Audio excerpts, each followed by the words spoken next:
Jo realment, i sempre ho he dit, mai em vaig sentir futbolista del primer equip del Barça.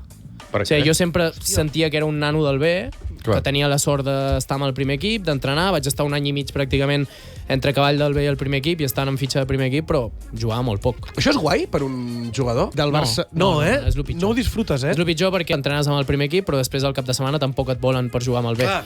Perquè teòricament ells estan entrenant, no és com si tu estiguessis de vacances, tu ets l'incomprès allà al mig, no? Això I així- deien que li ha passat al Dro. Una de les coses que deien era Bueno, ara es diu que pot passar entre Flick i Belletti, però també va passar quan Guardiola estava al primer equip i Luis Enrique. Al final aquí una mica el perjudicat és el jugador si no hi que està al ha mig, no? comprensió. Com Xavi, que es van portar a Caçador 50 partits... I no el feia jugar mai. Jo conec totes les banquetes d'Espanya, però mai vaig debutar a la Lliga. Vaig anar... No estàs... Cap Clar, partit. tu has jugat a la Copa Copa del del Rei Rei i i Champions. I la Lliga no. I totes les finals de Copa Catalunya que vulguis, eh? No, això... Com a bon català.